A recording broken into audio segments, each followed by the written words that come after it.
do have a quorum, and as the time is 8:16, I would call, and those appearing virtually have been sound tested, and they're fine. So I would call this meeting to order. Welcome to meeting number 101 of the House of Commons Standing Committee on Human Resources, Skills, Social Development, and the Status of Persons with Disabilities. Pursuant to the order of reference of Wednesday, October the 18th, 2023, the committee is continuing its study on Bill C-319, an act to amend the Old Age Security Act, amount of full pension. Today's meeting is taking place in a hybrid format pursuant to the standing orders. Members are appearing in the room and appearing virtually. I would like to take a few moments to review a couple of points before we hear from the witnesses. You have the choice of speaking in the official language of your choice. In the room for interpretation, you can use the interpretation with the translation services with the headset.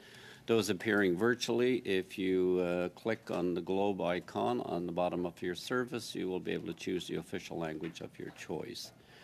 For those, if there is an disruption in translation, please get my attention by raising your hand. Virtually use the raised hand icon. We'll suspend while it is being corrected. As well, I would like to remind members, to those in the room especially, please keep your earpiece away from the mic as it can cause popping on the sound system, which can cause injury to the translators. As well, as much as possible, speak as slowly as possible for the benefit of the interpreters. So with us today in the room, we have Mr. Ben Catanasio. Did I get it right, monsieur? Yes. But pronounce it for me, please. Catanasio.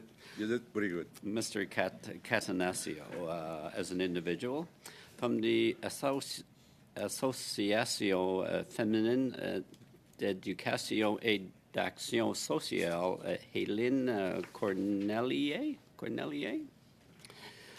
Public Affairs Advisor, from the Quebec Association of Retirees from the Public and Para-Public Sectors, Paul René Roy, the Provincial President. We will begin with Mr. Catanasio for 5 minutes. Mr. Catanasio, if you choose to make an opening statement. If you don't, it's fine. You wish to make an opening statement, Mr. Catanasio? I can't hear you. Oh.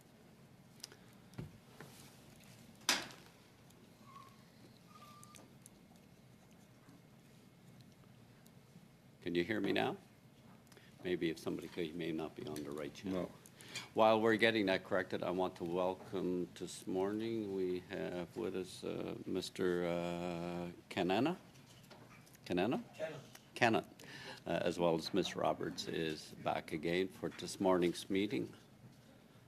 Can you hear it now? Actually, while we're getting that corrected, I'll come back to you. I will go to Madame Cornelier. Madame Cornelier, you have the floor for 5 minutes. Merci, Monsieur. Thank you, Chair.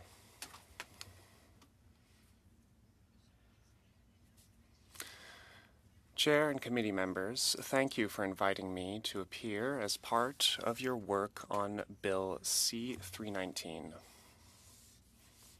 The Association Féministe d'Éducation et d'Action Sociale, or AFEAS, strives to defend gender equality at all levels of society.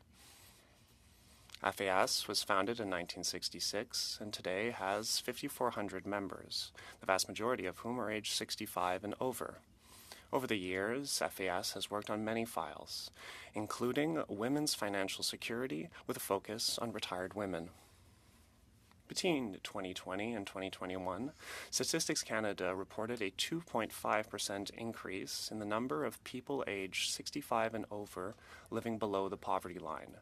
This was the most significant increase across all age groups in Canada.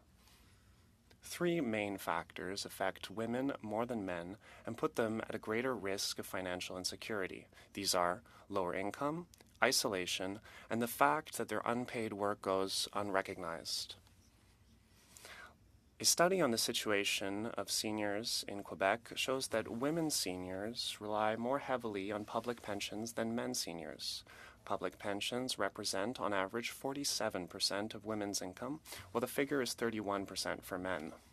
This discrepancy is due to the lower wages earned by women, who are by and large subjected to undervalued jobs, lack of pay equity, and more frequent departures from the job market due to family obligations.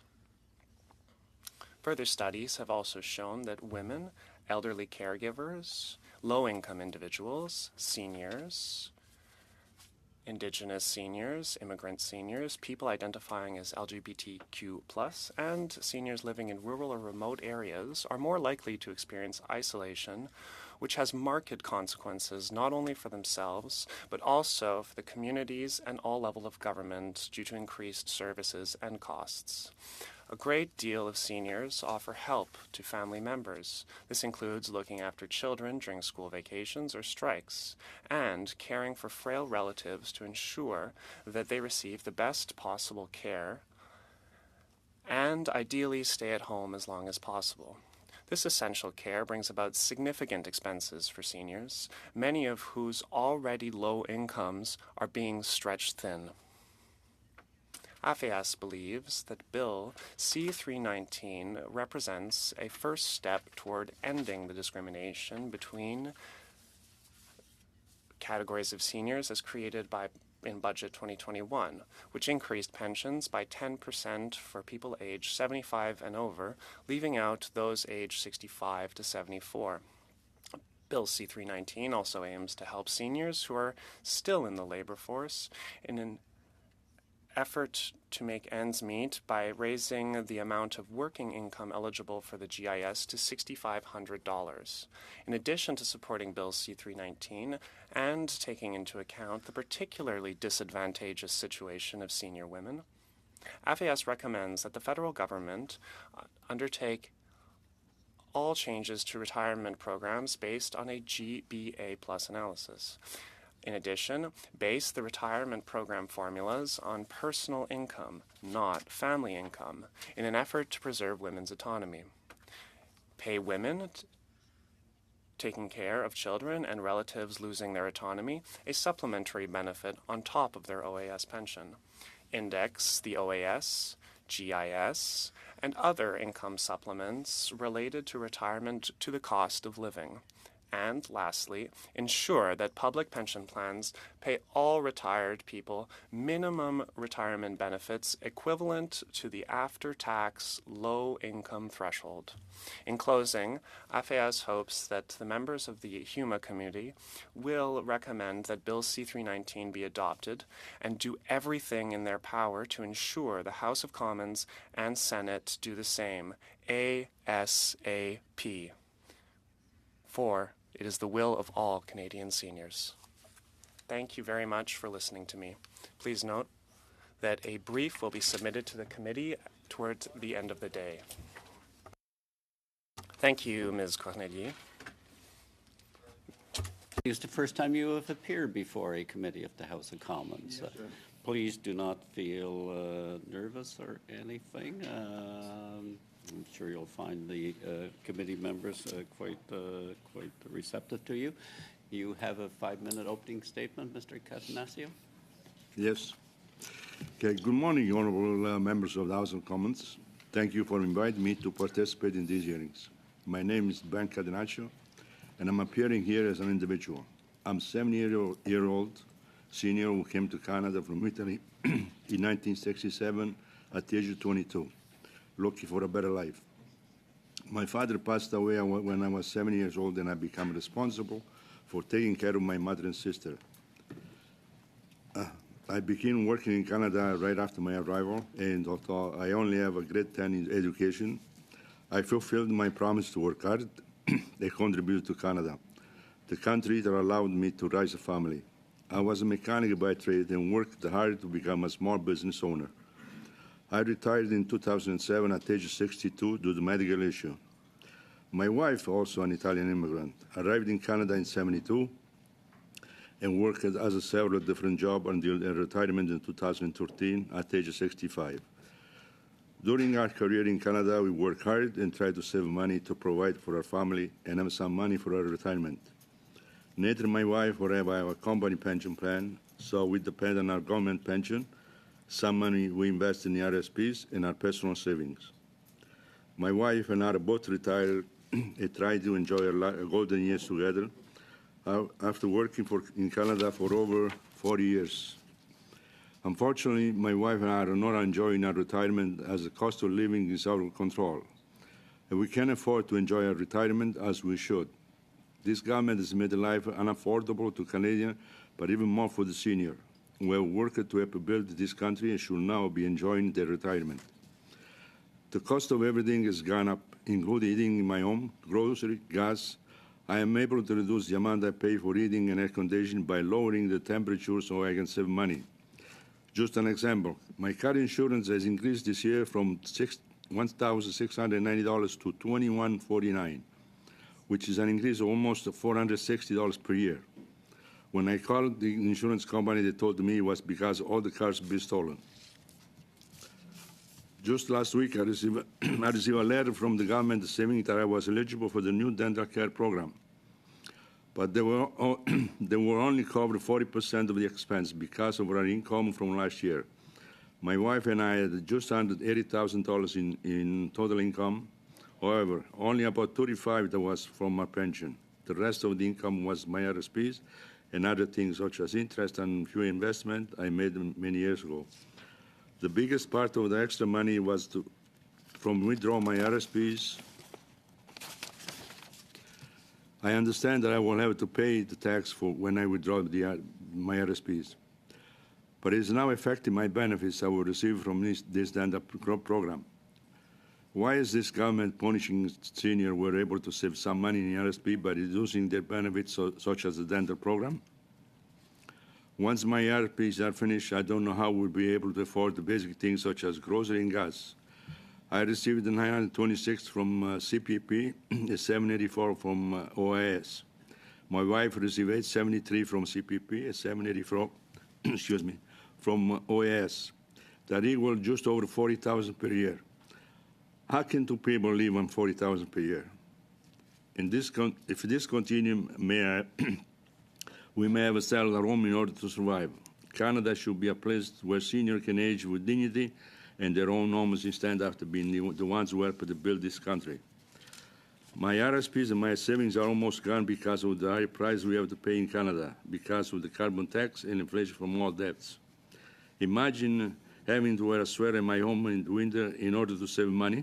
Imagine having to shop at a discounted grocery store because you can't afford to pay full price for food. Imagine feeling terrible for not seeing my granddaughter as much I would like in order to save money on gas from my car. Imagine not being able to take a short vacation because I can't afford it. Well, I don't have to imagine because that is what our lives have become. Thank you. Thank you, Mr. Catanasio. We will now go to Mr. Paul Rene Roy.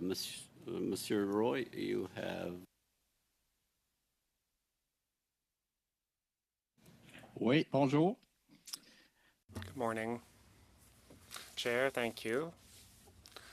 Ladies and gentlemen of the committee, the Quebec Association of Retirees from the Public and Parapublic sectors represents nearly 35,000 retirees from Quebec's parapublic and public sectors.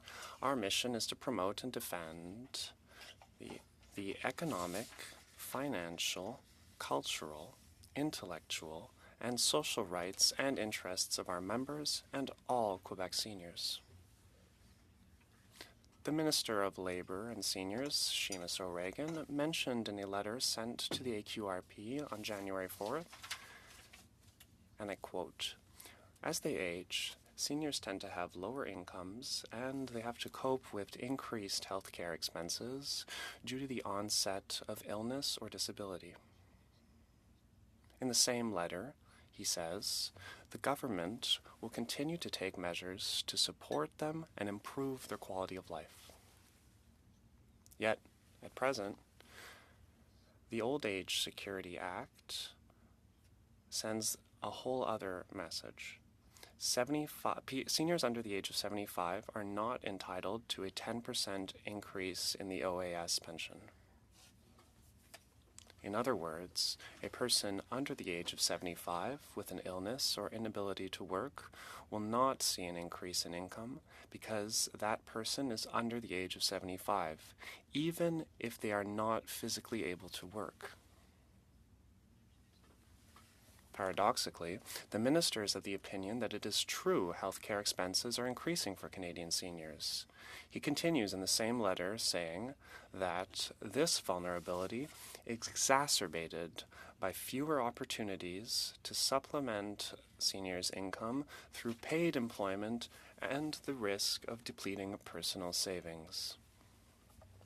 The minister's position is rife with contradiction. On the one hand, he concedes that drug costs rise with the onset of illness or disability. Yet on the other hand, he refuses to grant a 10% increase in the OAS pension to all pensioners aged 65 and over, on the basis that health problems and rising drug costs are more likely to affect seniors aged 75 and over.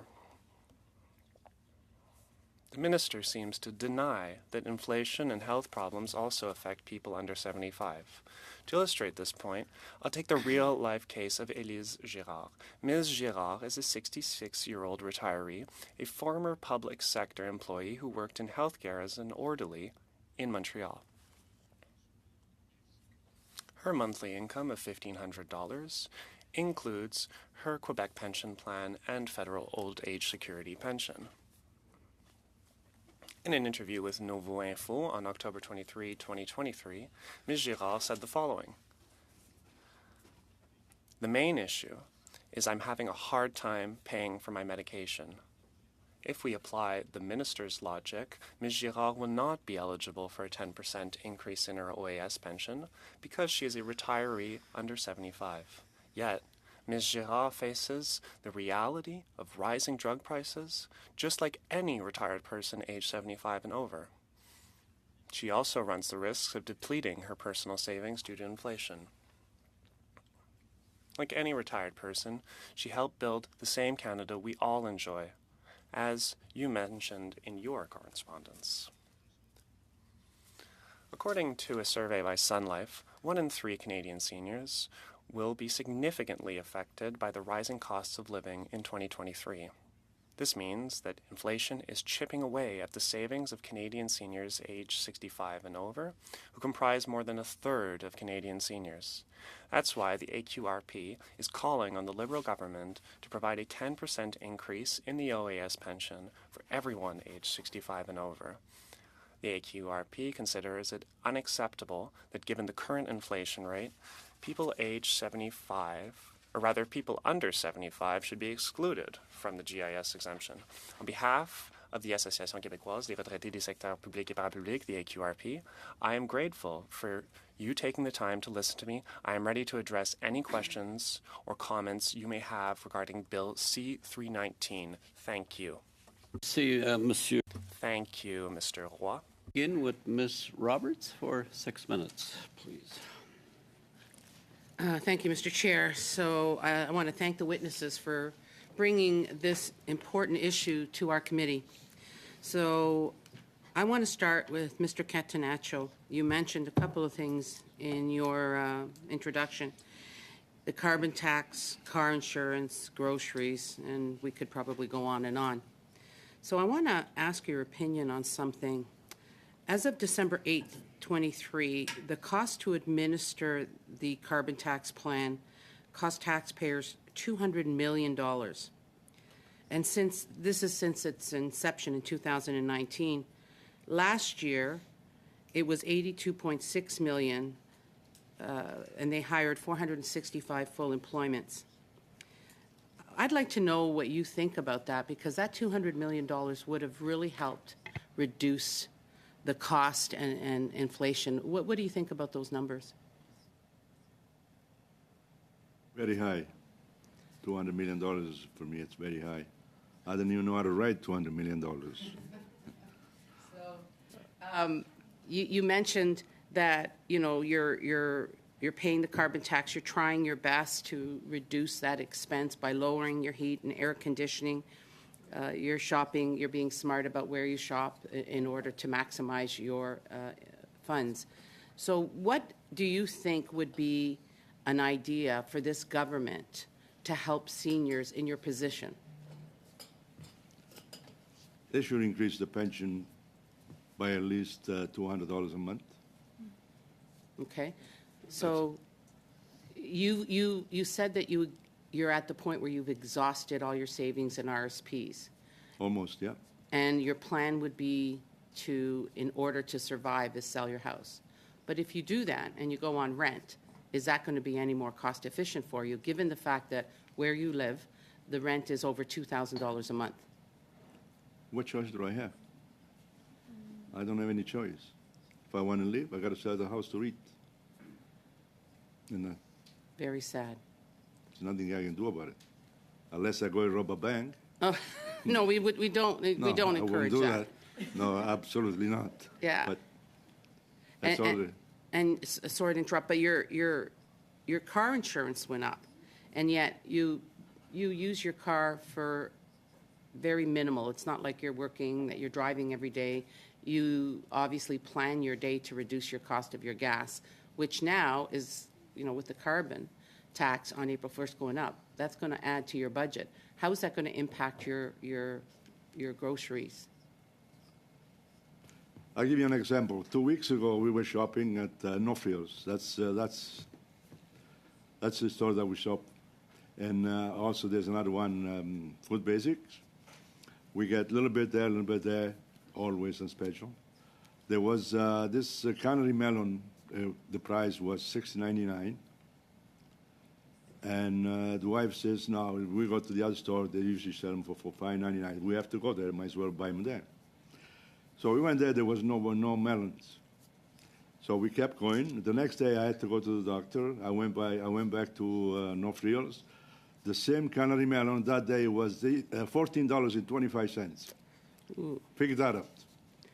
That's pretty, that's That a means high I increase. didn't buy it. No, obviously. Obviously. So do you think as a government that this carbon tax is actually making a difference in your life? It does.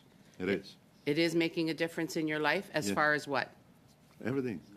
So is it a deterrent? Like, is it bad for your budget, or because from the PBO, it really hasn't done much for the curbing the admissions. So how do you feel when you get these results that aren't really impacting, but yet you're paying for something that's not really helping? Well, I always find a way to manage anything. Maybe I'm lucky in a way. I got a wife Thank God. who invent herself. She makes her own bread, her own pasta. And we save money. So you manage your budget based on Manage your budget, income, yeah. which is commendable, because I think for most people that have come to Canada, they've learned how to maximize their opportunity by maximizing their needs. So I guess the last question I have for you before I move on is, what are you going to do with your car insurance now with the increase because of the car thefts? Have there been a lot of car thefts in your where you live in? Actually, I just got a text this morning from my neighborhood. There's 2 car theft in Schaumburg, where we live in a small village. 2 more. 2 more. Okay, so I guess now I'm assuming that your neighborhood watch, and I know the area quite well, is that helping at all? Because I know in a neighborhood in Kleinberg, they've had to pay $200,000 by hiring a private security company to oversee their neighborhood so that the cars and the house thefts would stop. Has your community thought of doing something like that? Not yet, no. That would be a huge cost to you anyway, wouldn't it? Yeah, okay. Wow, that's very interesting. So the other thing, I want to go back to asking Helene Cornelier. Thank you. You mentioned, oh no. Oh, you mentioned the one-time payment of the GIS, but if you go to work and you earn over the 5,000, they charge you 50%, claw you back. If you earn over 10, you're clawed back 100%. What do you think of that?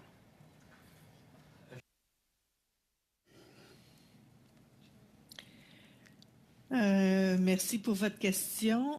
Thank you for your question. I hope that I understood your question correctly.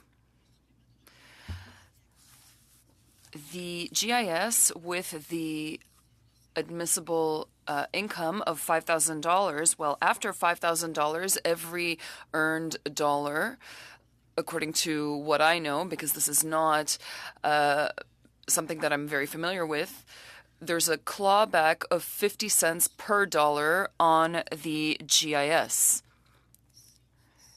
If you make $6,000, well, that extra $1,000, there's $500 of the GIS that is clawed back. The GIS is not an income in itself, even when you're given the maximum, which is high. And it's usually for people who are lower income. So with the federal pension and other revenues, who are still at the poverty line are given this supplement to help them. And then you claw back 50 cents per dollar every time they earn more than $5,000. It's ridiculous. It's a very big penalty. See, 319 wants that threshold to be elevated to $6,000, which would be better for seniors who still work, often part-time. Thank you, Ms. Cornelier. Mr. Fragascatos for 6 minutes, please. Thank you very much, Chair. Thank you to our witnesses. Mr. Catenaccio, I'll begin with you. Thank you very much, sir, for being here today and for the contributions that you've made to Canada. My family also immigrated, not from Italy, but from Greece. And the way that you describe your story, sir, it reminds me something of my own father's story. So it means a lot that you're here today. Can I ask you, and it's a general question, but you know, we have a lot of policies in this country, a lot of programs that really help to define Canada, like pensions, for example.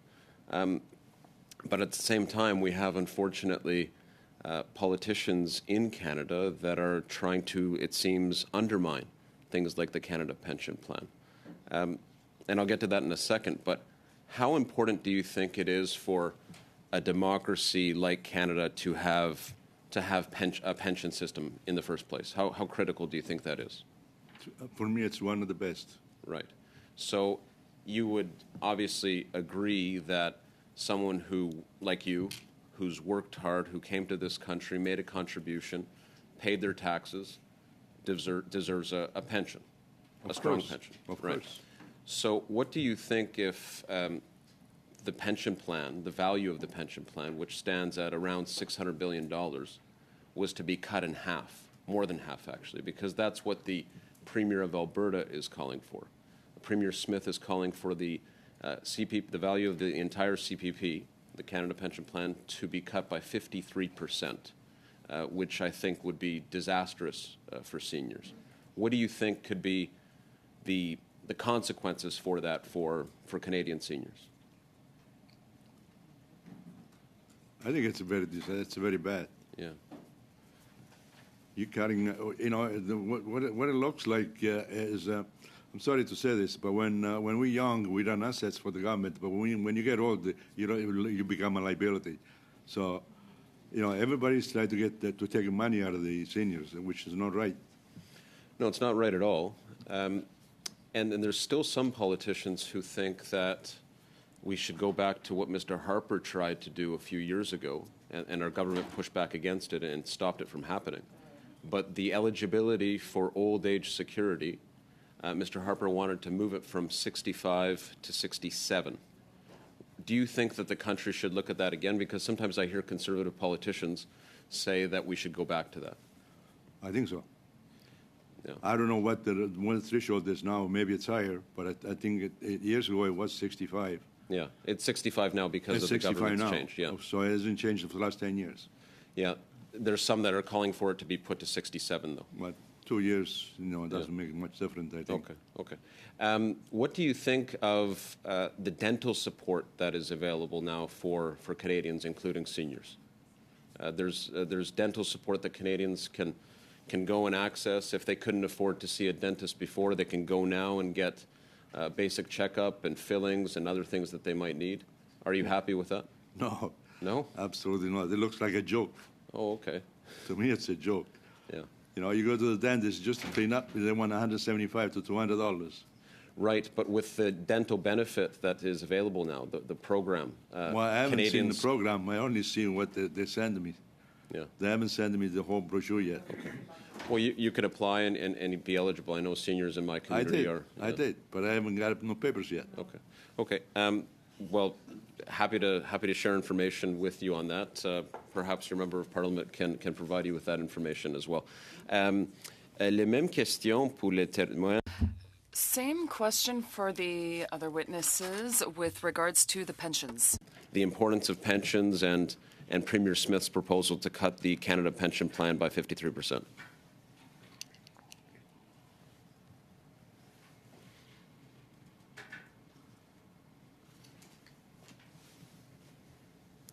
To any witness that wanted to take that.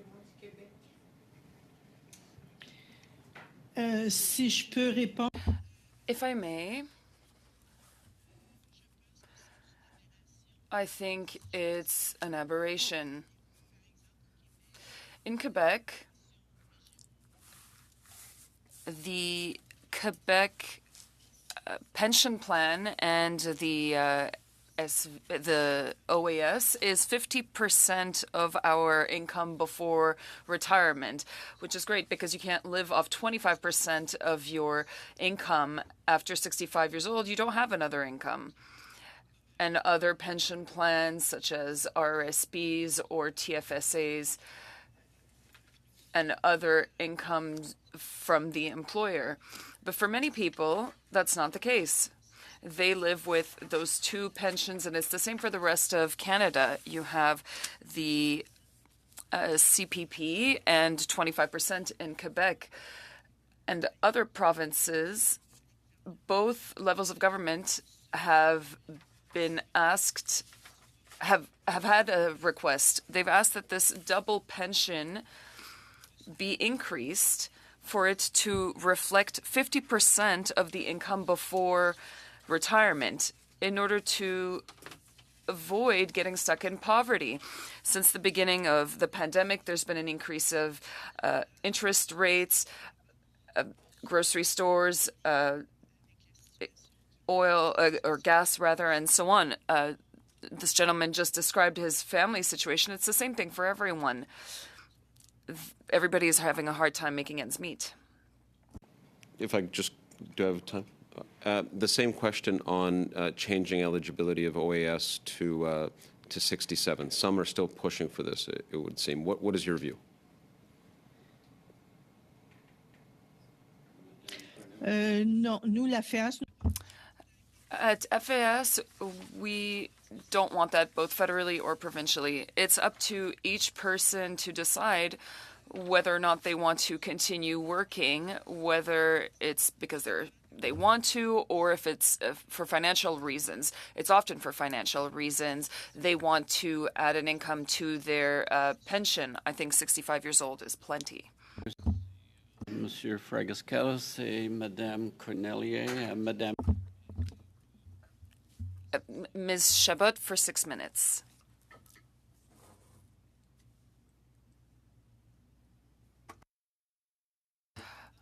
Hello, thank you, Mr. Chair, and thank you to our witnesses for your testimonies. If we could have heard more testimonies, such as Ms. Roy's, then I think we would say that it is a call for help. We must acknowledge that in Canada that the pension for seniors must be predictable and ensure an income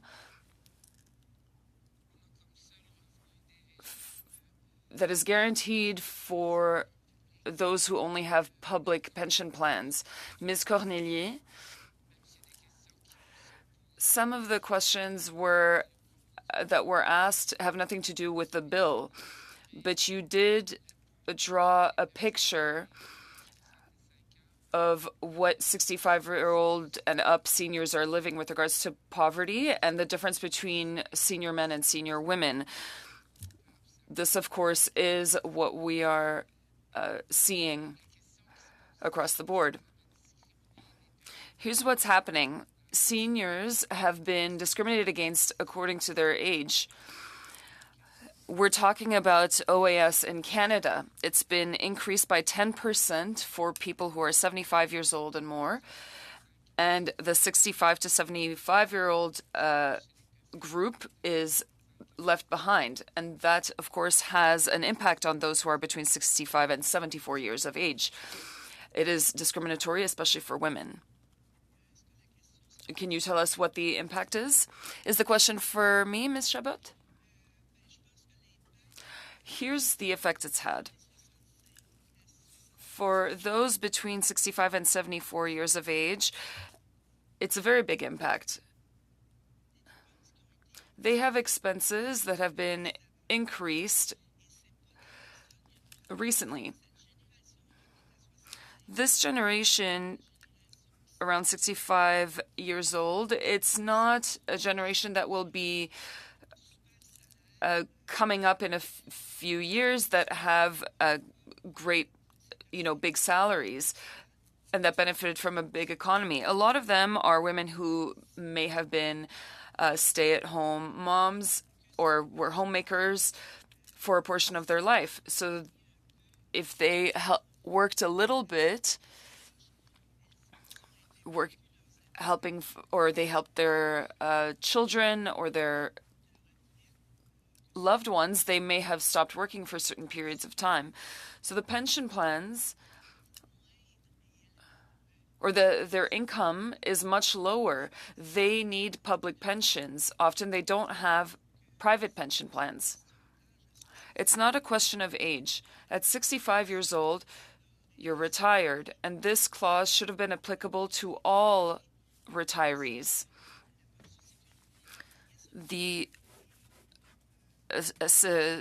pension plan was always, or the OAS was a program that was meant to give everybody a basic living income. So one can't assume that they have more expenses after a certain age. People still have a lot to spend after, or many expenses after 65 years old. Their rent increases, grocery costs increase. We keep talking about it. We're not in 1960 or 1970 anymore. It's 2024. Everything has increased for the past 2 or 3 years since the beginning of the pandemic. Thank you. And thank you for your commitment. We're lucky in Quebec to have associations such as your own who make a difference in the lives of the people that you represent and in civil society. Mr. Roy, you talked about the ministers of labor and of seniors' double standards. Since the beginning of this study, you will have seen that the current government is trying to avoid this debate. They justify this increase for seniors who are 75 and over only because between 65 and 74 years old, they don't need this increase. They're wealthier and don't need this increase. What do you think of these kinds of arguments that are meant to avoid increasing the OAS after 65 years, as soon as one is 65 years old?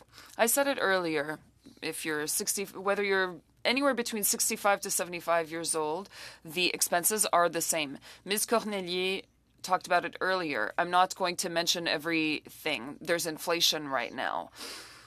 There's also a housing crisis. And I'd like to draw your attention to a certain number of things. Many seniors are isolated and they live alone. If these people can't socialize, that is a problem for them. If they don't have the income to do so, then it's increasingly difficult for them. Don't forget that there are a number of phenomena that are currently occurring. In many major cities, homelessness is now affecting the senior population. This is increasingly concerning and should be concerning all governments. These people contributed to building the society that we are living in today. Contrary to what one might think, it is not the inaudible. Thank you, Mr. Roy. I understand that my time is up. Thank you. Thank you, Ms. Chabot. 6, and everybody went well over, so I'm being equally undisciplined.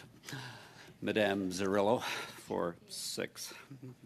Thank you, Mr. Chair. And I just want to appreciate so much the testimony of Madame Cornelier. Just said everything that women know and have experienced in the workforce. And I know, Madame, you mentioned that it's not 1970s anymore, but unfortunately women who are seniors are living the effects of that long-standing gender discrimination. And I think about flight attendants specifically, that in the 70s, they had to sign papers that they needed to leave their profession at age 32 because they weren't, their looks weren't good enough to be flight attendants anymore. They couldn't be pregnant. Flight attendants couldn't be pregnant. I was having a conversation with my own mother a couple of weeks ago. She worked in a doctor's office. When she got pregnant and visible, she had to leave. She had to leave the doctor's office. So I really just so much appreciate your testimony today and talking about all of these policies need to have a GBA plus analysis to them. And I really thank you for shining a light on the invisible and undervalued work that women have done. And even when we talk about employment insurance, it was built for men. It was built for men that was perceived as the breadwinners. But if women weren't there doing the unpaid labor, those men would not have advanced in the way that they did, caring for children, caring for family members. So I just raised my hands to you. So my question, I have 2 questions for you, Madame Cornelier. One is, does this 2 levels of seniors disproportionately disadvantage women, and how? And the second question is, why do we need this $6,500 cap or $5,000 cap as it stands right now?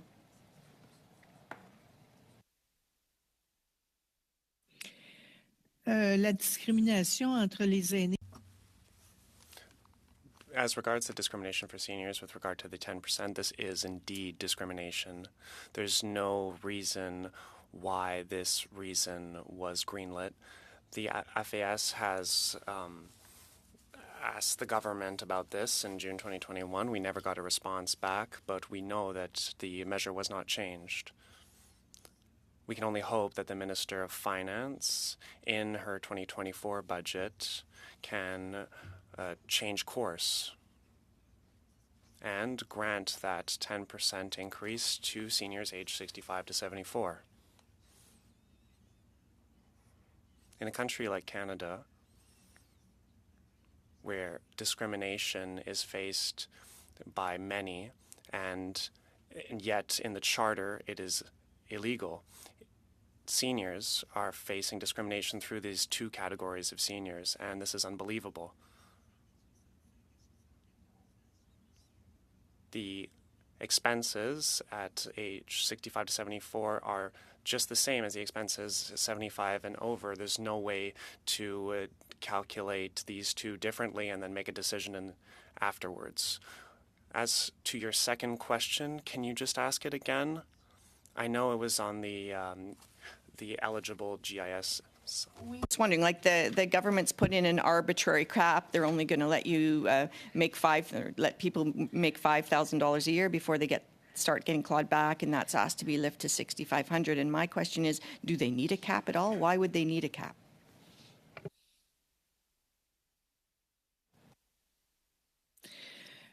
J'imagine que pour le I can only imagine that for the government, because I'm not talking on behalf of FAS here, I believe that this cap allows the government to claw back beyond the cap. They would make less.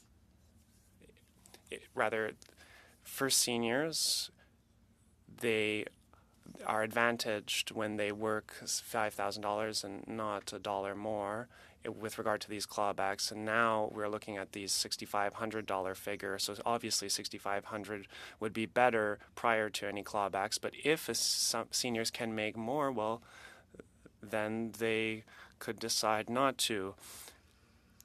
We also have to look at, in the current economic situation, seniors who want to work and who are able to work are being asked to work.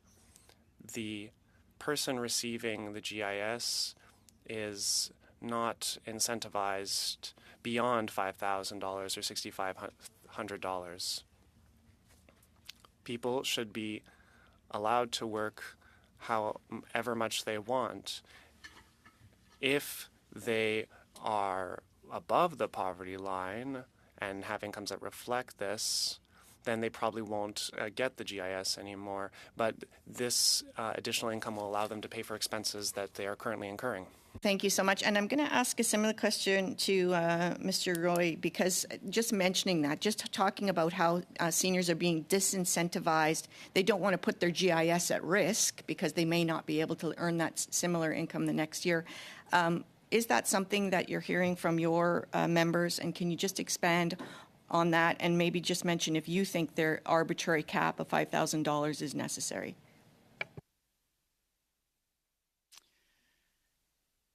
Il y a de plus en plus d'aînés.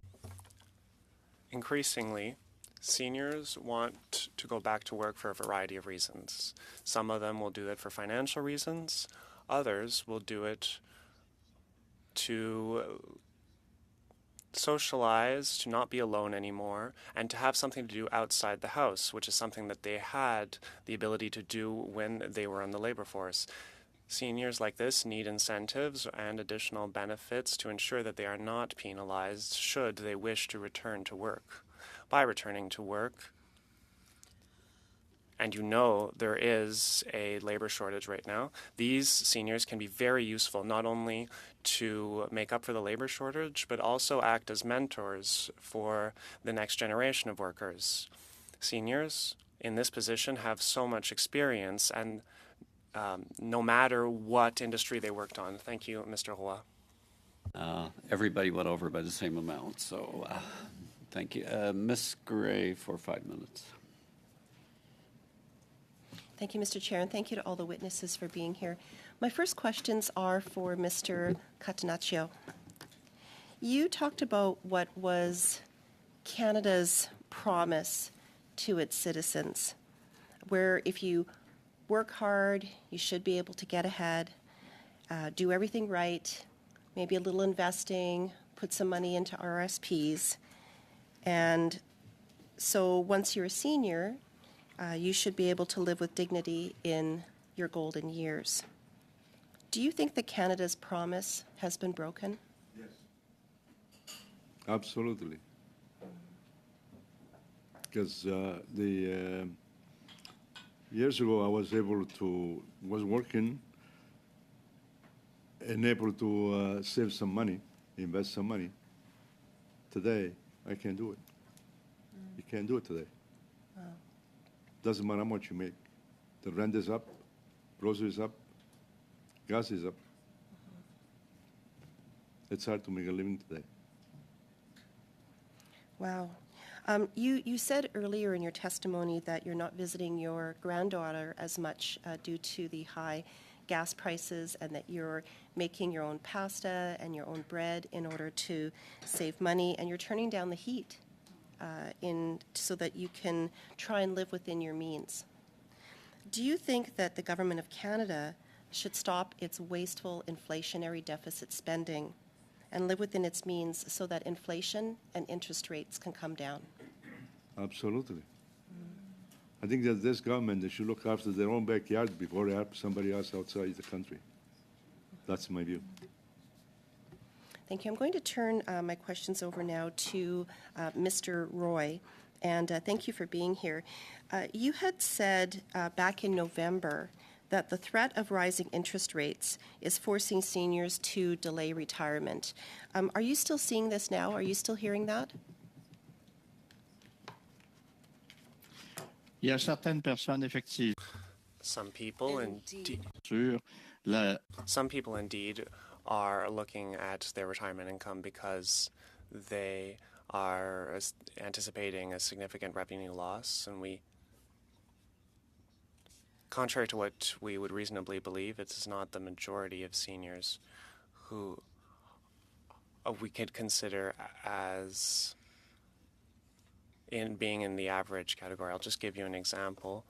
The Quebec Public Service has very good salaries, but people leaving the public service were on a government pension, and their average pension amount was $2,500 a year, and that's not a whole lot of money and not enough to make ends meet, certainly in a context where inflation is rampant and when it becomes increasingly harder to find adequate housing. So it's also important in this regard. Great, thank you. The Governor of the Bank of Canada has confirmed that high government spending contributed to high interest rates. And in the people that you work with, are you finding that there are some seniors who still might have mortgages to pay off? Maybe they have lines of credit. And do you feel that high interest rates also hurt seniors?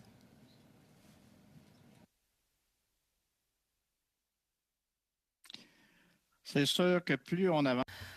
Of course, the older one gets, you have less income. Once you get to retirement, it's a fixed income. Not everybody has RRSPs in order to make up for the losses that come with the loss of income because you're not working anymore. Those factors are important. And the interest rates being higher, of course, is more difficult on seniors. We understand that there are ways to manage the economy in order to make sure that inflation goes down. However, some people are left behind, especially seniors. As Ms. Cornelier said earlier, we know that among seniors, there are more women than men because the life expectancy is higher for women and their income is lower than men's who are on the workforce. They're not on equal footing. So it's very important to take care of this. Thank you, Ms. Gray. This round I'll have to keep you right on the clock so we can get 4 in. Mr. Collins for 5 minutes, please. Thanks, Mr. Chairman, and welcome to our witnesses today. Maybe I'll start with Mr. Waugh. Mr. Waugh, we've had a number of witnesses appear before the committee, and I'm not certain whether you've watched some of the previous meetings leading up to where we are today, but one of the common questions that has been asked is the question that my friend and colleague, Mr. Fragiscatos, asked earlier in terms of age of eligibility.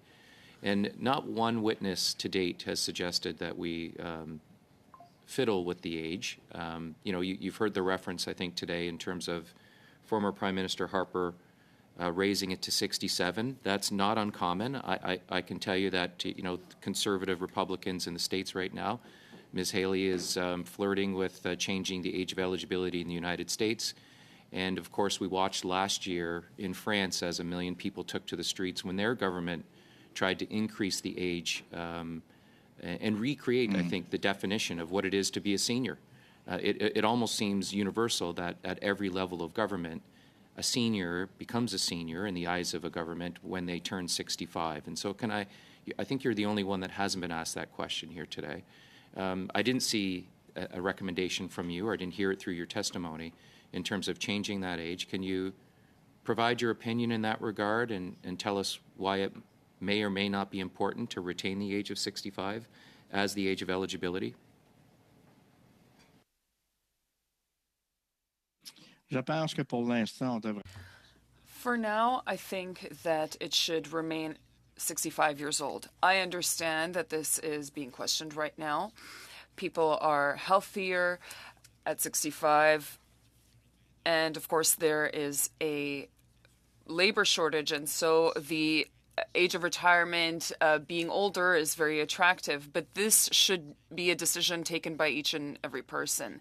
At 65 years old, most people have worked for at least 35 years, if not more. And so they have the flexibility and the ability to take their retirement to retire if they want to. They don't have to be forced to remain on the workforce. That should be their own decision. I think that 65 years old for now is very appropriate as the eligibility age. That's why we support 319 or C319, because the needs are the same between 65 and 74 years old, because the cost of living is the same for those people than it is after 75 years old. Mr. Waugh.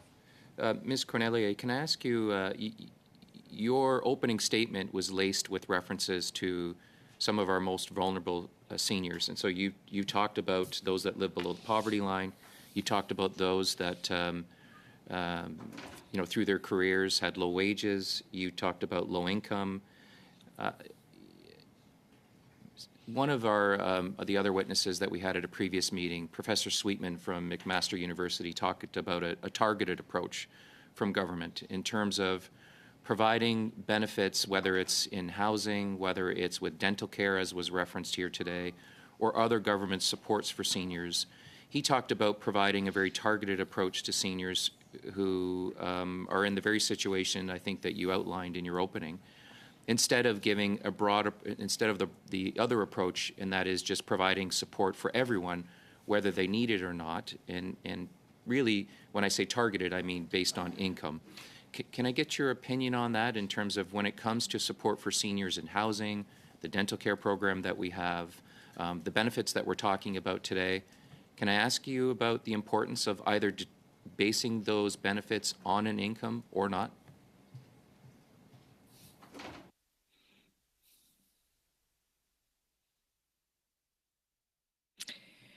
C'est toute une question. That's quite the question. I think that there are two aspects to highlight. It's important to have targeted approaches, for example, with dental care or affordable housing. We don't have dental care yet. I haven't received any pamphlet yet. However, it is essential that there be measures, for example, old age security pensions. For people who are poor, it should be a guaranteed income, especially for women. Then there could be targeted approaches, for example, benefits that will be added in order to help. Just because there are targeted approaches, that doesn't mean that there should be some sort of a discrimination with regards to the old age security. Thank you. Mme Chabot, pour 2 minutes. Ms. Chabot for 2.5 minutes. Thank you, Ms. Cornelier, for your response. I'm going to tell you what I think about this. We are currently studying a bill that will look to increase the OAS pension. The OAS pension is universally accessible, and we're trying to drown the baby with the bathwater here by talking about the age of retirement from 65 to 67. We're trying to, things are not clear, and we're talking about Alberta and targeted measures. The government has decided to target exclusively seniors aged 75 and over, and the government has not said why. But the reason why is that seniors aged 65 to 74, based on the government studies the government is saying that the people aged 65 to 74 don't need the support, and therefore they are discriminating against this category of seniors. And this is highly disturbing because the OAS pension has not been increased in a long time. Canada ranks 13th with regard to old age security within the OECD, and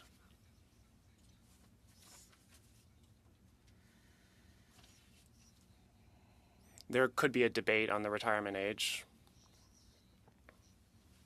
It's hard to justify today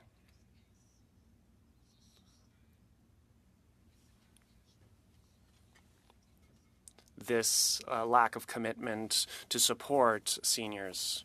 Ms. Cornelier, Mr. Roy, if you want to chime in, feel free.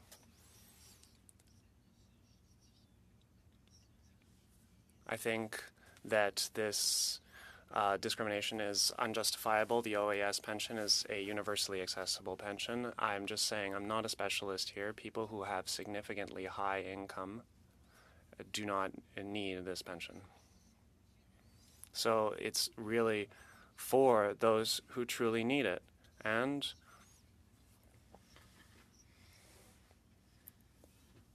some of these people only receive this pension or the QPP or the provincial pension, and that's not enough. For many, that's why the GIS was created. A lot of people were under the poverty line and the government wanted to help them with the GIS. I think that we need to look at all pension plans. See Madame Cornelier. Thank you, Ms. Cornelier. Shabbat, Madame Zerillo for 2.5 minutes to conclude this round. Thank you, Mr. Chair. I'm going to ask Madame Cornelier first, but if I have time, I'm going to ask Mr. Roy a question as well about amendments and what amendments should come to this bill. So I really appreciate this conversation today, that we're having a real conversation about discrimination and how the government is discriminating. And I just think about the people that worked in the 60s, the 70s, and the 80s, persons of color, immigrants, LGBTQ+, persons with disabilities, all who didn't have the same access to employment, that were openly discriminated against every day at work and trying to find work. And I think that now we're seeing those people retiring and without the incomes that they require. So, Madame Cornelier, this is an opportunity when these bills come to committee to bring amendments, to have the opportunity to better these bills. And so I would just ask, what specific amendments would you recommend? I know you had some bullets at the beginning, but what specific amendments would you recommend to this bill that could correct some of this past discrimination?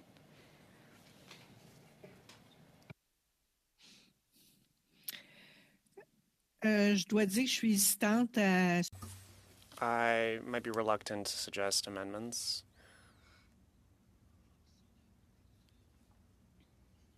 We spoke of recommendations in my opening remarks on behalf of the FAS, but if the bill starts to be amended, then it'll take a long time to fix the current situation. We believe that the situation needs to be redressed as soon as possible, ideally by April. So I'm reluctant to ask for amendments. I think that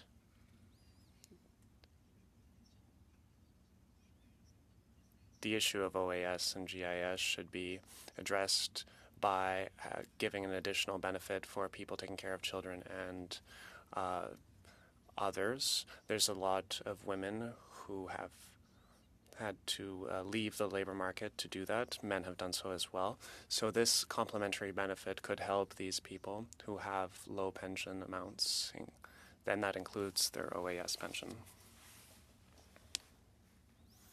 At the current time, however, I believe that the House of Commons and Senate should adopt this bill quickly. Madame Cornelier and Madame Zerillo. Thought process will have to go into the next hour. With this, we will suspend for 2 minutes before we move into the second round. Thank you to the witnesses, Madame Cornelier, Monsieur Roy, and Mr. Catanasio. Thank you for coming. You can leave now while we transition to the last hour. Suspend for 2 minutes.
Committee members, we will begin again. Madame Larouche, bienvenue de nouveau. Welcome back. Welcome back. You gave us your 5-minute opening statement when you appeared before. We will move directly to the questioning round. Are you ready, Madame Larouche? Oui. Bon. Madame Roberts. Yeah, for 6 minutes. Sorry. Oh, I thought you were just saying hi to me. Hi as well. Thank you, Adrienne, for bringing this important topic to the committee. I have a question for you. So, listening to your testimony, you said that we should increase it to $6,500. Could you maybe tell me how you came up with that figure?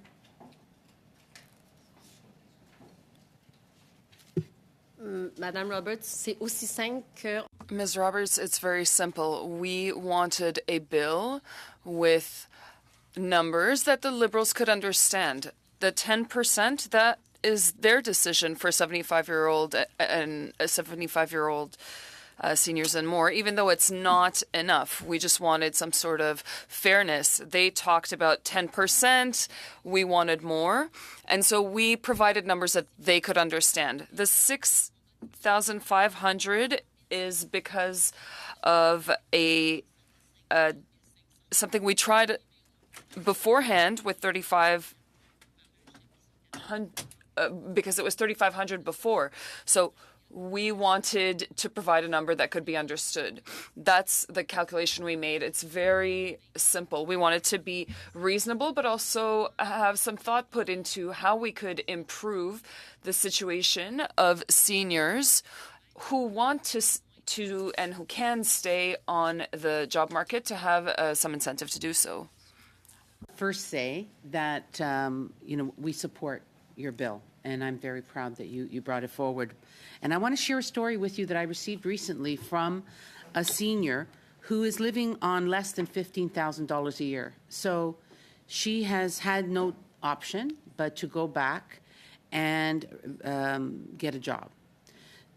So because she earns more than $12,000, I believe she quoted it was just over the $12,000, which would remove her from the GIC cap.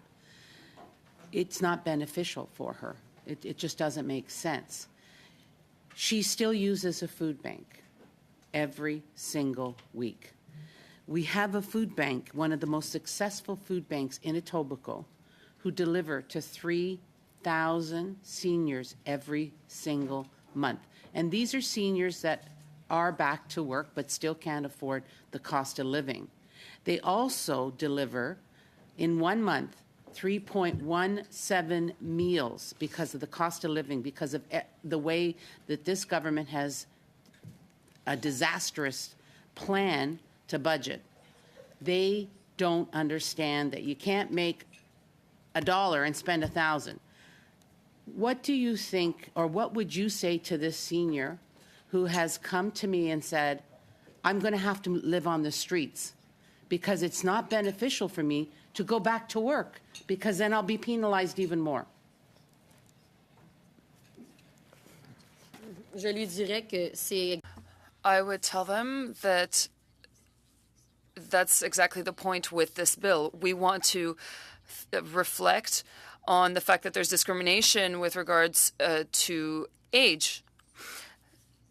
We also want to reflect on seniors who want to stay on the workforce. It is a reality. There's a labor shortage right now.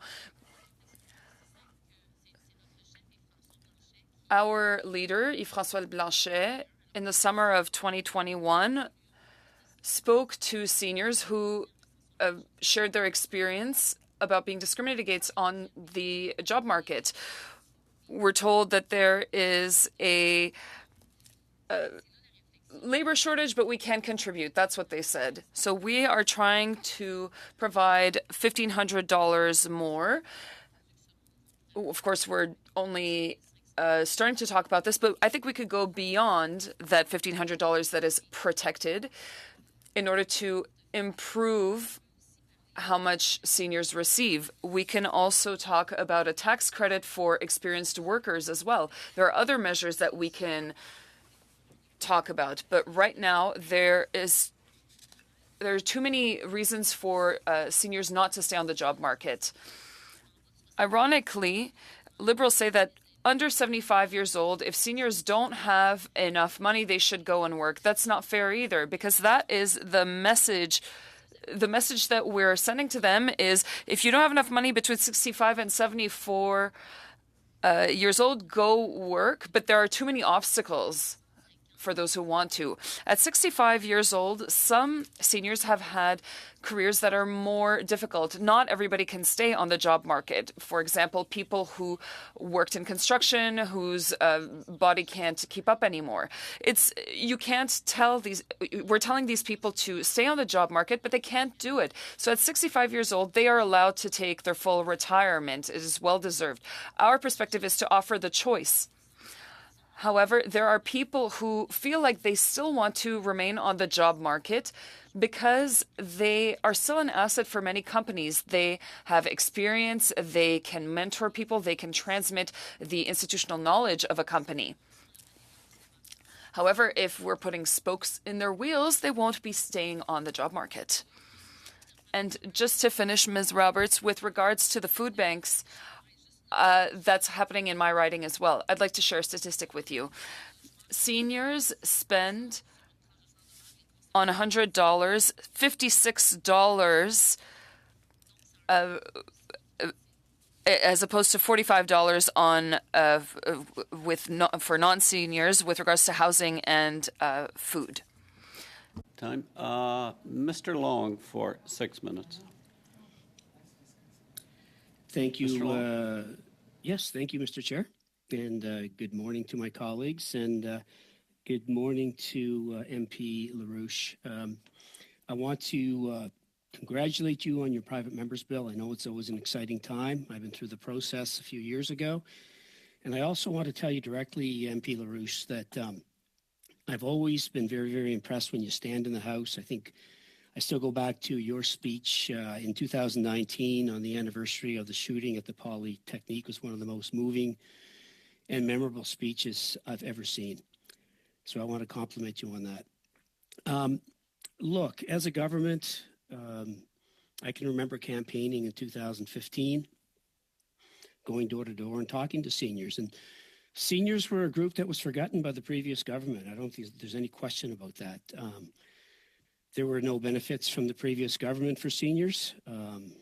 Seniors felt absolutely lost. And, and then obviously seniors were faced with the previous Conservative government going to raise the age of eligibility from 65 to 67. And, that in effect would turn arguably two of the best retirement years for seniors into two very difficult years where seniors would have to work. So my first question to you, MP LaRouche, is that I know you weren't there. It was before your time as a member of parliament, but the Bloc didn't support us returning the age of eligibility to 65. Can you just give me a comment on that if you would have supported that? Thank you.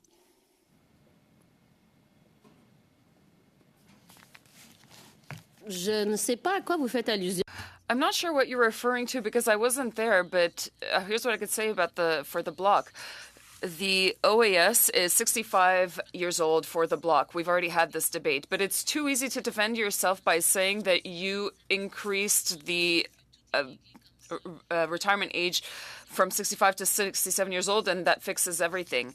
Is the retirement age 65 or 67 years old? I'll ask you that question again, because if you discriminate based on age for this universal program, which is what we're giving to seniors who retire, if 65 years old is the age, why are you creating two categories of seniors? Why are there two different classes here? Are they retired after 65 years old or 67 years old? That's the first part of my answer. But I heard you talk about your campaign in 2015. Mine was in 2019. Here's what seniors said to me during debates, that your idea of increasing 10% for those who were 75 years and up was not a good idea. In our program, we wanted to increase OAS as of 65 years old, and we were saying immediately that there should be no discrimination. We said that the retirement age was 65 years old, and we didn't want to change that. We wanted to increase the OAS, and you were talking about 75 years old. We were talking about 65 years old. That's what I heard over and over again, and I heard it in 2021 as well. Same thing again. I don't know why you still have this idea. Thank you for that, MP LaRouche. But I want to be clear, too. I mean, governments do have to make choices, and sometimes difficult choices. Now, I'm blessed. My mother's 86 years old. She's still in my life. I talk to her every morning.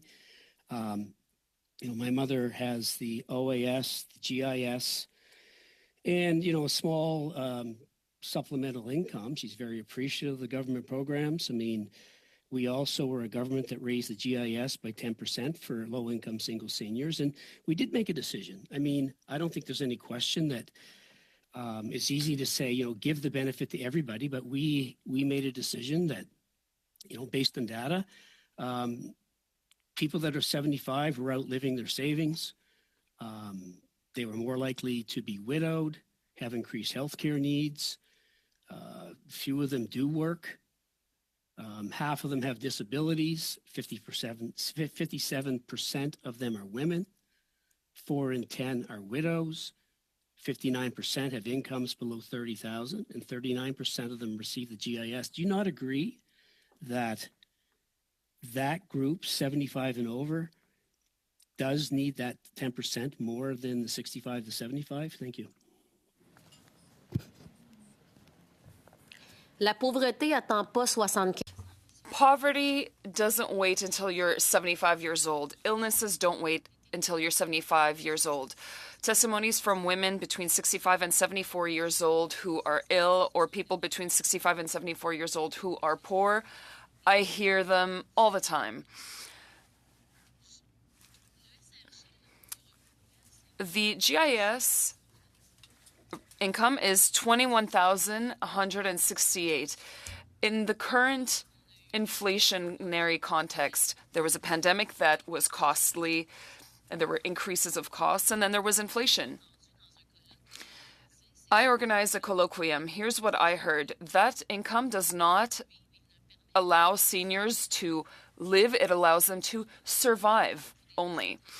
With the AQDR, I am doing a budget exercise for women under 75 years old and men who are under 75 years old. They are not above 75 years old, but making ends meet is very difficult for them, especially with the increase of housing and groceries, which I've mentioned before. These are not luxuries. These are basic needs. Seniors are having difficulty making ends meet for those basic needs, and the differences are not that big with regards to poverty for those two categories of seniors. Pour 6 minutes. Ms. Chabot for 6 minutes. Madame Chabot. Chers collègues, Madame Larouche. Dear colleagues, Ms. Larouche, thank you for your presence, and I'm so sorry that we had to get you to come here twice in order to complete your testimony. Thank you for working on this bill, but also for all of the work that you do to protect and defend women and for seniors. You said so in your preliminary remarks that before becoming an MP, you worked with these seniors and women. You talked about a colloquium that you organized, but you also did a tour of Quebec. That was to talk about equality for all seniors. You wanted to talk and take stock of what seniors were experiencing. And you've talked about that in your bill. How would you describe the testimonies you heard? Thank you, Louise, for your question. I know that this cause is important to you. And I tip my hat to you as well.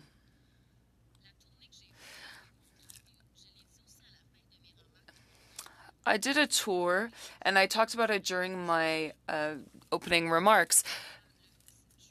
I don't want to be pessimistic. I don't want to see seniors as a burden economically, but I want to see them as an asset that can still contribute to society. However, here is the reality. A lot of seniors are getting poorer and poorer. That's what I'm hearing during my field work. In the summer of 2021, I went to Abitibi, and that was before last year's tour. I encouraged 2 colleagues to become candidates. I was in a Tim Hortons where there were other groups such as FADOC that were condemning the indexation method because having a $2 increase on your OAS check was something seniors didn't understand. The FADOC said that that wasn't even something that you could pay a coffee with at Tim Hortons. During that discussion is when I realized that this was a reality for seniors. During my tour, I wanted to talk about my bill, and I wanted to continue doing some groundwork, and the testimonies were very important. In Quebec, when I did my tour, and when I do tours, the groups are unanimous, and what they say is unanimous. All the seniors are for this bill because they understand that there is an unfair discrimination. As I said, there are many various realities that are impacting seniors disproportionately. Yes, there are seniors who are going to food banks.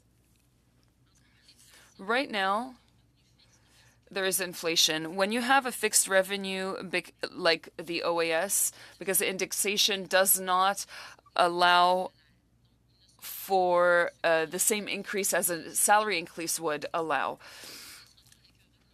So they have a fixed income. When you have fixed income, while housing prices are increasing and groceries prices are increasing, well, you don't need a PhD in math to understand that you can't make ends meet and you have to make difficult choices at the end of the month. There are groups telling us that they don't have as many seniors activities because $5 to go to bingo is too much. There are seniors who just don't go to bingo anymore because they don't have the means to get there. And they can't pay for the bingo either. And so they have to make choices and they stay at home. I'm worried about their health because they are also eating poorly. They don't have the means to feed themselves adequately. There are also organizations that help people who are homeless, and they are seeing seniors more and more on the streets. Even seniors who had more income beforehand are saying that this is unfair, and they want this bill to be adopted as soon as possible. They wanted to know how they could help. That is what I learned during my tour this summer. I asked them what their situation is, how we can help them, and time again I heard that they didn't understand why the government doesn't want to have fairness amongst all seniors. Thank you very much. You received many testimonies and many witnesses talked to us about homelessness among seniors as well, and indeed it is a question of fairness. That's what we're trying to fix. We hope that the government will listen to us so that Minister Freeland can get rid of this discrimination in her budget with regards to seniors. To finish, I'd like to say that we invited the Minister of Labour and Seniors to appear, but he rejected the invitation. This is a very important bill, and I hope that he will show up during our next meeting. Thank you, Ms. Chabot. Now on to Ms. Zarillo. 6 minutes. Thank you, Mr. Speaker. And I'm going to want to ask some questions around logistics because I think you can see that it's going to be difficult to get the Liberals to move on this because they have these arbitrary measurements of people that they want to help, usually corporate CEOs, and people that they don't, which is average people living in poverty. So I guess I wanted to start by just recognizing the work that you do for women and raising the conversation around discrimination that's happened and happens for women, and also to just shine a light on the invisible work and the fact that women do so much unpaid labor every single day. So yes, royal recommendation. So this bill, we're being told, is going to need a royal recommendation from the Liberal government, and I just wonder where that conversation is at, and if the Liberals will come forward and actually do the right thing and end this discrimination. Je compte sur l'appui. As I had at second reading, I am counting on all members in the House, or rather the majority of members in the House, except the Liberals who acted alone at second reading. I am hoping that at third reading, I want to make the Liberals understand that they're still isolated. If the Bloc, Conservatives, Greens, and NDP form a united front to recognize that seniors are going through a tough time right now, I hope that at third reading, and I trust that there will be at third reading the support needed to make the Liberals understand that this bill needs to move forward. You know, it's never too late to correct your own mistake. This bill can really set the record straight and make life fairer for seniors. And I'm saying this because seniors are angry. They don't understand the messaging from the government. You know, you can make the data and the numbers say whatever you want. Seniors age 65 and older are in a situation of poverty. I've heard this at a symposium before. I just want to ask you, is there something logistically that this committee can do? Can we move a motion? Can we send a request to the government? Is there something that you would recommend this committee do to advance that reality that a royal recommendation is needed? Mais d'abord, s'assurer que le projet. First and foremost, the bill needs to go back to the House. The committee should adopt the bill, and the bill should return to the House for third reading. I hope that the Liberals will understand the message there, and then if there are other things to do, we could talk about that later, but we need to put pressure on them. This bill absolutely needs to be adopted by the committee and go to third reading. 3 seconds? 3 minutes, okay.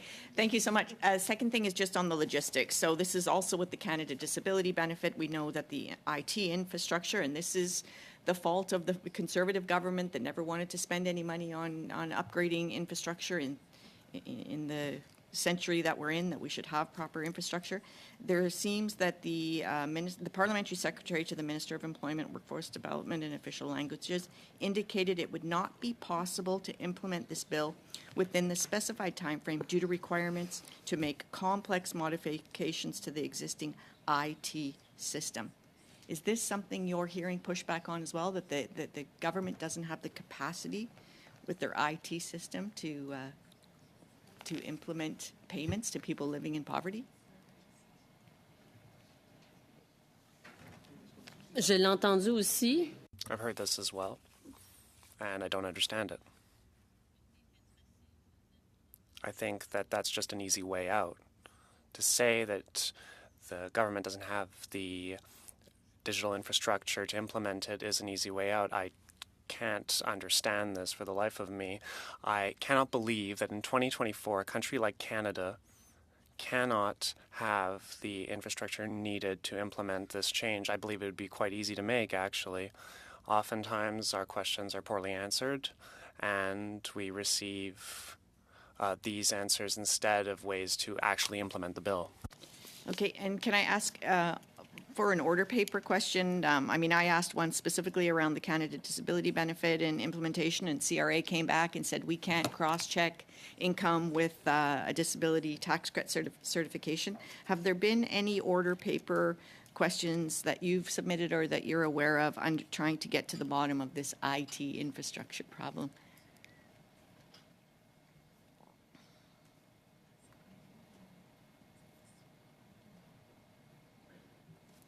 En fait, moi, je pense que... I think that any questions of the order paper that could advance the situation for seniors could indeed be germane to this and good for them. I've tried to understand what data the Liberals were using to justify this change for people aged 75 and over, and I never got a satisfactory answer in that regard. All right. Well, I'll close out by just saying thank you so much for this, and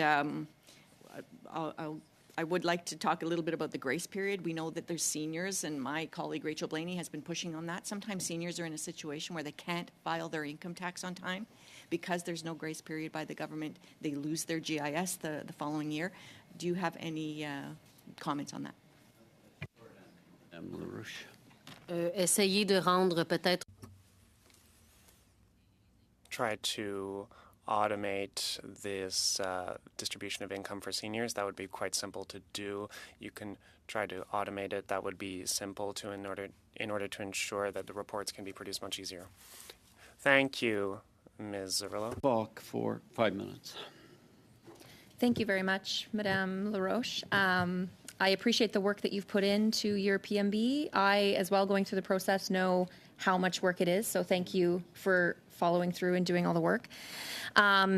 The Liberals keep talking about politicians that are wanting to raise the age of eligibility for programs that seniors could access, but it seems like the Liberals are the only politicians that are talking about this. And they seem to be confusing CPP, OAS, GIS, these different programs that seniors may have access to. So to me, it sounds like they are trying to distract or maybe give the illusion of confusion so that they can distract from supporting this bill. Would you agree with that? Absolument, comme j'ai dit. Absolutely. As I said earlier, the answers to the questions we've been asked are unclear at best. Another tendency that we've seen that's rather concerning, that is a distraction, are one-time checks. This is a short-term vision and it's a lack of long-term vision. In Canada, seniors have OAS as a basic income. We saw that during the pandemic, okay, well, in that case, it makes sense to have a one-time check, but then following the elections of 2021, to have a $500 check for seniors age 65 and over, it's confusing. Why would you issue that kind of check? And I've spoken to seniors and they said it was a distraction. Instead of taking action to increase basic income through OAS, there are other things being done. Of course, we need to talk about the GIS as well, because at the end of the day, there's just a lot of clouding the debate done by the Liberals. Yeah, it's really interesting. I think too, when we actually look at the history and the facts in the most recent years, it's this Liberal government that increased OAS pension amount for seniors aged 75 and older. So really, they are the ones that created two classes of seniors when it comes to OAS. And your bill will help rectify that division and that discrimination that some seniors are experiencing. But as it was said by my NDP colleague there, Benita, it requires a royal recommendation. Your bill does, in order to go forward. My bill also requires, my PMB requires a royal recommendation. And I know that if this royal recommendation is not given, if the Liberals decide not to give it, which seems to be their trend. There's other bills extending sick leave, for example, for Canadians to be able to access EI via sick leave, extending that. They voted for it, failed to give a royal recommendation. They showed that they really didn't care what they do or say in the House. They'll give the facade that they care, but at the end of the day, they won't. Same with my bill, C318, which would give an adoption benefit for intended and adopted parents. That also, they voted against, spoke very positively here, will not give a royal recommendation. So when that royal recommendation isn't given by third reading in the House, it just drops off the paper. Our bills just disappear. So, Madame LaRoche, just your thoughts. Why do you think that the Liberals don't care? Like, clearly they don't care about seniors. And, I mean, we can look at the other bills that we see holes. I could argue we're talking to Canadians. We're hearing what their concerns are. That's why we do all this work for private members' bills to make lives better for Canadians. Why do you think they're just so hell-bent on not working collaboratively, and they're so arrogant and proud and not being a little humble and saying, you know what, you're right, let's collaborate, let's make this work, this is better for Canadians?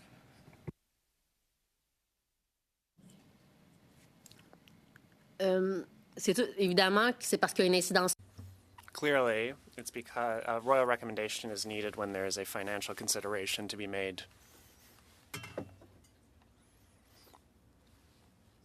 I would tell you that it's a policy choice and a political choice, potentially. We see that in a lot of bills. The Liberals are thinking they're doing good things, but they're not walking the talk. They are also concerned very much about PR from a political standpoint, but I think that there needs to be more action. I said it in my opening remarks. $16 billion over 5 years is nothing in order to support seniors who have been going through very difficult times with inflation and who have political questions are being asked. We need to ask ourselves, where can we get that money?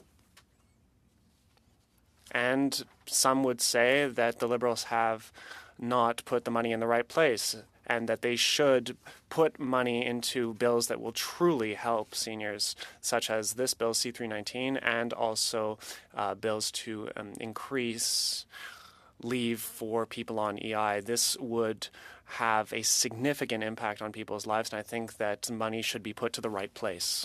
Ms. Falk, merci, Madame LaRoche. Mr. Van Bynen for 5 minutes. Thank you, Mr. Chair. I'm interested in some of the research that you did. You'd mentioned that you've been throughout the province and spoke to different groups. I wonder if you could give me an overview of the people or the majority of the people that you spoke to in terms of their age, their income levels, and whether they were renters or homeowners. What would be the highest percentage of people that you spoke to?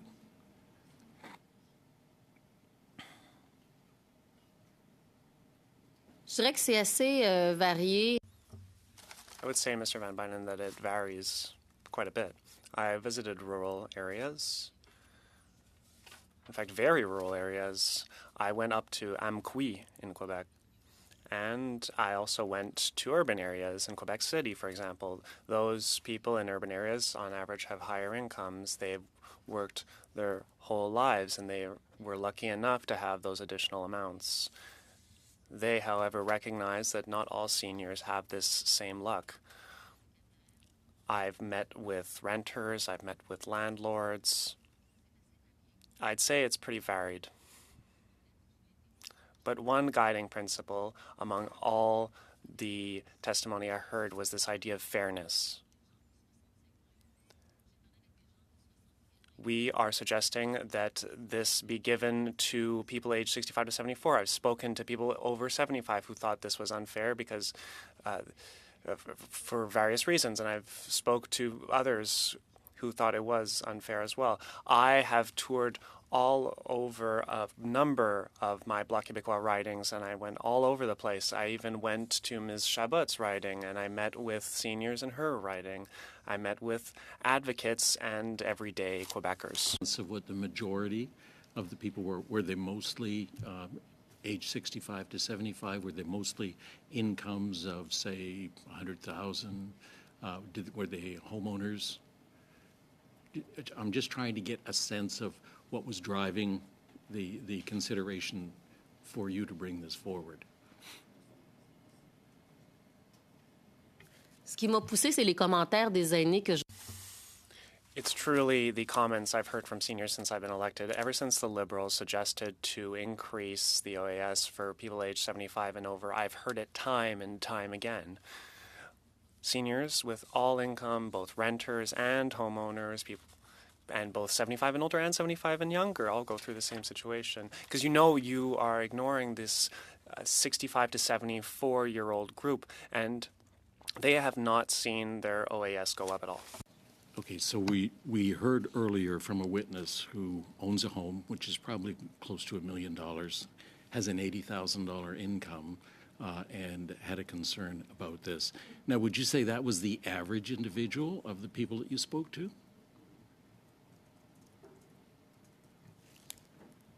J'ai parlé avec des aînés.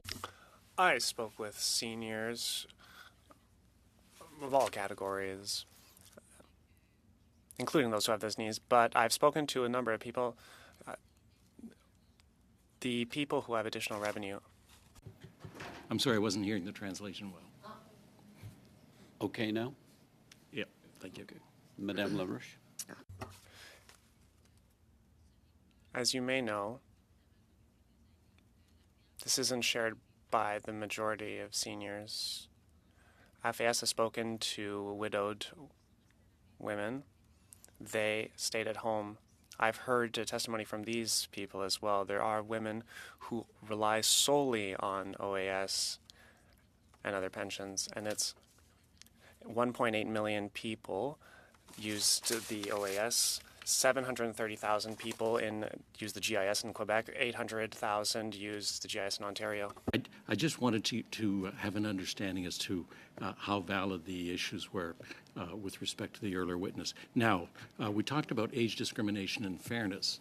So would you not say that even if we did go with this increase to age 65, isn't that still discriminatory? What about people that are age 45 that are impoverished? I'd be interested in hearing your thoughts about a guaranteed basic income that is not discriminatory in any way towards age. In 30 seconds. Ce dont on parle, c'est de la... What we're talking about here is the retirement age. We're talking about the OAS. There are people who are indeed poor, who are 65 and younger, and maybe there could be measures to support those people. But right now, the OAS is a guaranteed income for seniors. What do you do with seniors who only have a few more dollars than the $21,000, who don't even have access to the GIS but live in poverty? Because right now, with those amounts, you can't really make end meet. Thank you, Mr. Van Bynen. Madame Chabot, à vous pour 2 minutes. Ms. Chabot, you have 2.5 minutes. Thank you, Chair. Ms. LaRouche, do you feel that people as of the age of 65 are being listened to by the government with regard to their needs and what they're going through? You've said that you want the committee to support this bill in order to report it back to the House.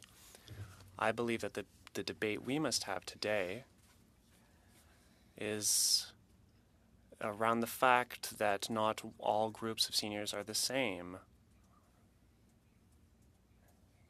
Canada has recognized that everyone receives the OAS after 65. What could you say to the committee to make the point that this is an investment into seniors? It's an investment because poverty comes at a cost. Some people have to make difficult choices. They can't feed themselves properly. They can't do various activities, and there are consequences to this. I've said it before. What I would really like to get back to is this debate around seniors 65 and over.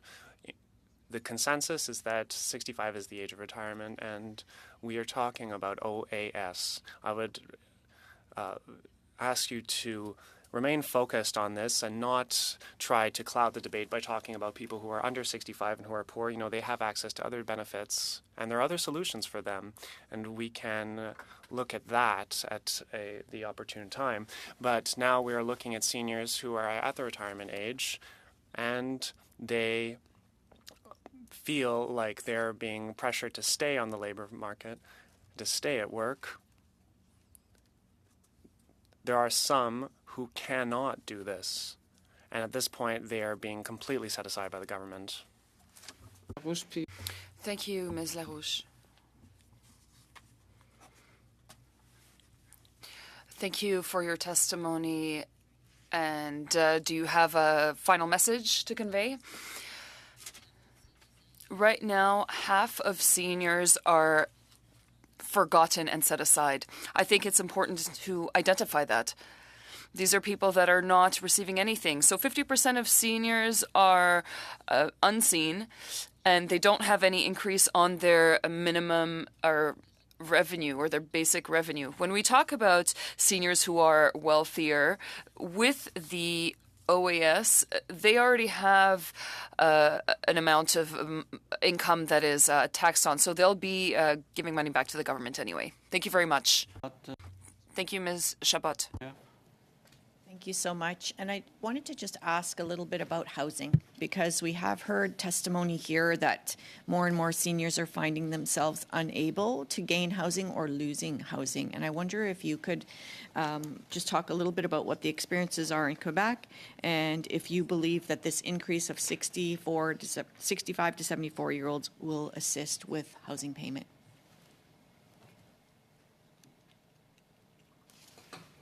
Évidemment, comme c'est sûr qu'en ce moment, avec Obviously, right now, it's not going to fix things with how much housing costs, but it will help to have a bit more money to make ends meet.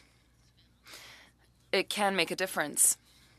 Right now, people between 65 and 74 years old, just like people who are over 75 years old, need housing. It's not just people who are over 75 years old who have to think of housing and secure housing. Of course it can help. There are other measures that can be implemented, and I hope that the government will also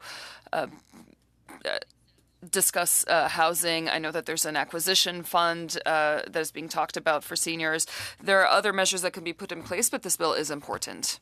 Thank you. And my last question is just around, we've heard testimony, and you mentioned it today, about people having access to be able to go do social activities. So we know that being able to go out, physical movement, social activity helps health and mental health. I wonder if you could just share some of what you've heard out in your consultations about how the lack of funding is limiting seniors' ability to go out and socialize. mais c'est Well, it's essential, and it has a real impact. To go to an activity, it costs money. You have to pay for your transportation, and you have to pay for the activity itself. There are costs, but there's also a lot of advantages for seniors to be able to remain active. It has very positive impact on their health. Poverty, on the other hand, creates isolation, which will deteriorate health, cognitive capabilities, and will impact their ability to, of course, go to various activities. With the time we got left, because there's a couple of items I have to discuss at the end, I need direction of the committee. We'll go to the official opposition for 2 minutes, and then to the government for 2 minutes to conclude. Madame Roberts for 2 minutes. Thank you, Mr. Chair. I want to correct the record. I said earlier the food bank, the most successful food bank in Etobicoke, had 3.7 meals. That's 3.17 meals per month that they serve each and every month. And that million, 3.17 million meals per month. And that number, I just spoke with them last night, it's going to be closer to 3.4 million per month that they serve. So I just want to correct the record on that. I want to go back to what Mr. Van Bynen, sorry if I said that wrong, said earlier about the previous senior that was here who testified and said that their income is currently $80,000, which is a gross income, and that income will be depleted because they've had to tap into their savings and RSPs. So within the next year, they will have their income after the end of this year, from what I understand, is going to be dropped to $35,000. And you mentioned that they lived in a nice home. Yeah, they lived in a nice home, but where are they going to go? There's no housing. They can't afford the rent on $35,000 when they've depleted all their savings. That's their budget. So I think that the Liberals have to understand that the increase their inflationary spending, the increase in taxes, the cost to seniors to live in an area where they are most comfortable, because we all know when you take a senior out of their environment, they automatically deteriorate. Why is it that your bill that you're putting forward, that the Liberals don't understand that it will benefit the seniors and help the economy?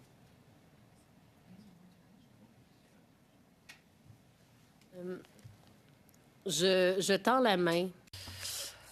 I'd like to extend my hand to Liberals because I want them to understand.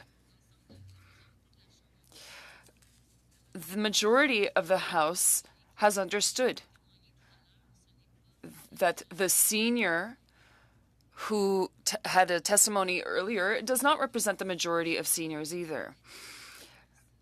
I think that we need to make progress by recognizing everything seniors have done. It's not just me saying that, it's unanimous. Associations and groups in Quebec and elsewhere across Canada are saying that they want this bill to pass. And so I hope that the Liberals will understand how important this is and that they will vote in favor of it. Thank you, Ms. Roberts. Mr. Fragascatos? Thank you, Chair. For the last 2 minutes. Thank you very much. In fact, I know that Ms. Chabot, not just only because she's a member of the Bloc, but has been very passionate on these issues in the House of Commons and elsewhere. She doesn't know that I'm offering this, but I'm open to yielding my time to her.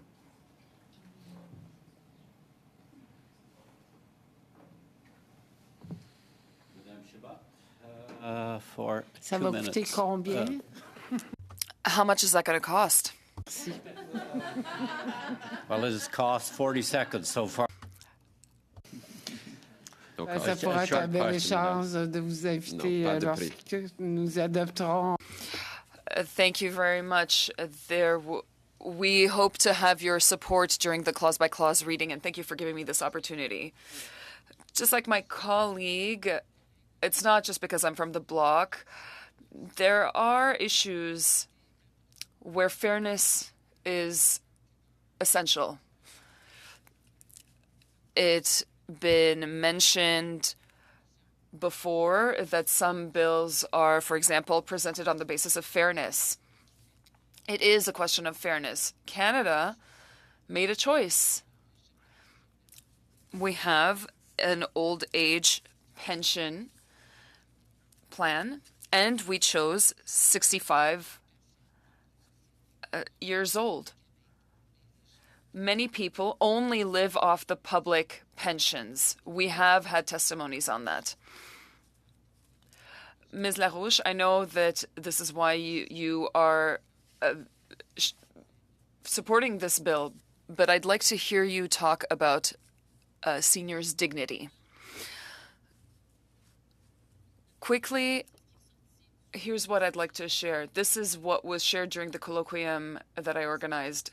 Various groups said that right now, the income that they have is allowing them to live and not survive. They want an income that is that gives them dignity and is more reflective of the current economic reality. The fixed income does not increase at the same time as other income, and that does create injustice. For clause by clause, and I'm sure the conversation will continue. Before the minutes left, and as I said, we will be back on Monday, February 26th for clause by clause for Bill C-319. Again, remind the deadline to submit amendments is on Thursday, February 22nd at noon. That was the time adopted by this committee.